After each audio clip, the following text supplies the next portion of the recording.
Cette matinée se veut être une grande fête du sport, moment convivial pour réunir les 350 élèves des classes de 7e de la Principauté.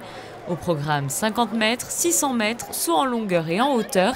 Et pour le final, un relais mixte sur 400 mètres.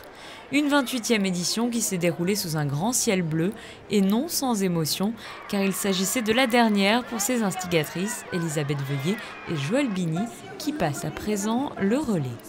C'est vrai que ça fait très longtemps, même je pense qu'on a dépassé les 30 ans, puisqu'il y a des années où le stade était en travaux, donc ça n'a pas eu lieu. Donc il y a une forme de routine qui s'est installée, donc pour nous c'est bien plus facile. Et puis il y a une grosse, les enseignants s'investissent énormément, l'éducation nationale, l'athlétisme. Donc tout ça fait que ça se passe, comme vous le voyez, très bien. On le voit plus comme une fête, nous, parce qu'ils vont passer au collège. Donc on voulait une manifestation qui rassemble le plus d'enfants. L'athlétisme, c'est quand même le plus simple à organiser. Donc pour eux, il faut qu'ils voient ça comme une fête. On n'arrête pas de leur dire faites-vous plaisir. Après au collège, c'est différent, vous grandissez. Donc là, pédagogiquement parlant, c'est une fête. Chaque école avait son code couleur. On donne de la voix pour s'encourager, toujours dans la bonne humeur. Ça me plaît beaucoup parce que il y a 2 ans, j'ai fait de l'athlétisme et c'était ma pratique préférée. Et là, j'ai pris ça parce que j'aime bien sauter déjà. Et j'avais 2 possibilités, soit c'était 600 mètres et saut en longueur, et j'avais 600 mètres et j'étais pas très content. Et du coup, il y avait un copain qui avait un saut en longueur et il était pas très content, du coup on a inversé. L'important est bel et bien de participer et de se faire plaisir sous ce soleil radieux, même si les enfants sont très impliqués et veulent souvent donner le meilleur d'eux-mêmes. Je suis 50 mètres et je stresse un peu.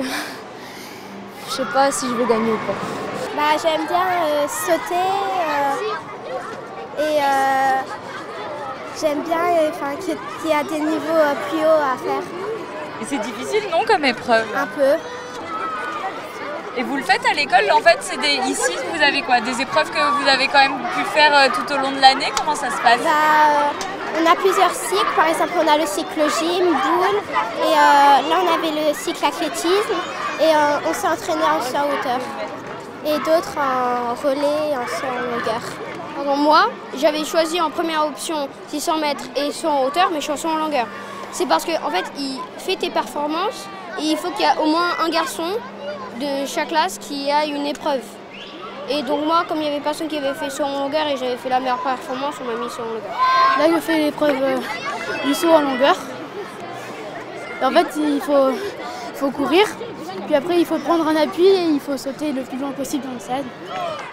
Les prix ont été remis en fin de matinée, pas de perdants lors de cette journée puisque tous seront repartis avec de beaux souvenirs de cette journée de partage. Un joli moment pour conclure l'année pour ces élèves de 7e, enfin prêts avant leur arrivée au collège à la rentrée prochaine.